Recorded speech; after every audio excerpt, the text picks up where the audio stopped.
Public transport ridership is recovering, with 2021 seeing a 4.3% increase from 2020, thanks to relaxed COVID-19 restrictions. Buses had a bigger improvement, ridership rising by 4.5% to more than 3 million, while MRT and LRT rides were up by 4.1%. This upward trend seems to be continuing. In January 2022, bus and rail rides had a 10% jump from last year's average. But observers believe that it would take some time to go back to the all-time ridership high before the pandemic in 2019. Taxi and private hire car rides also improved last year. Taxis posted a 5.9% increase to 232,000 trips a day, and private hire cars chalked up an 8% growth to 321,000 trips. With more is our senior transport correspondent, Christopher Tan. Chris, 4.5% for bus rides from 2020, 4.1% for MRT and LRT rides. Is this an encouraging increase? Yes, definitely an encouraging sign. And at the moment, the numbers represent about 2/3 of pre-pandemic levels. But what's more encouraging are the January numbers. Bus and train rides are up 10%, a sign that this year we might see some accelerated growth. And Chris, it will take some time for these ridership numbers to return to pre-pandemic levels. But COVID-19 has also altered work arrangements which could last beyond the pandemic. So with people possibly opting to work from home and not making their work commute, what's the impact on Singapore's public transport system? No, I think you've hit the nail on the head. I think ridership is unlikely to return to pre-pandemic levels anytime soon, if ever.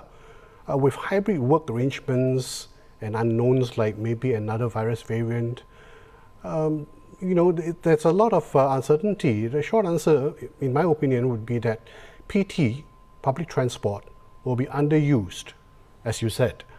And what that essentially means is that there might be upward pressure on fares and on public subsidies. That cannot be helped. I think that would be the new normal. But having said that, I don't think ridership numbers need to go back to the peak that was 2019, just before the pandemic arrived. I think what we need is something around 2015, 2016 levels for the system to be financially viable as it is now. So I think there is still hope, but at the same time, it all depends on how this pandemic pans out towards the end this year, and also on other factors like how many people would actually go back to work or choose to work from home. Chris, let's talk about taxi and private hire car rides. Those were also on the up last year, 7.2% higher than in 2020. This is better than the buses and trains. What factors could have contributed to that? Well, I think last year, the economy was still pretty much locked down, for a better word. I think people at large still have not gone back to work last year. But it looks like they had made more discretionary trips. And these trips would normally be by taxis or private hire. And for buses and trains, they did not grow as much because people did not get back to work. The picture is quite different in January, though. If you look at January numbers last month, public transport ridership had actually grown by 10%. So, as we said earlier, that points to a accelerated recovery this year. But for cabs and private hire, the growth was not as high in January. Perhaps, in January, the government had actually indicated that half of those who were working from home could return to work.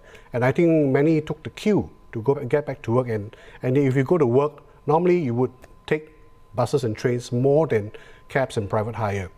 And then also the surge or the arrival of Omicron in December had probably spooked people and cut down on discretionary trips. And these trips are usually done by cabs and private hire. Thank you so much, Chris, for the perspectives. Senior Transport Correspondent Christopher Tan.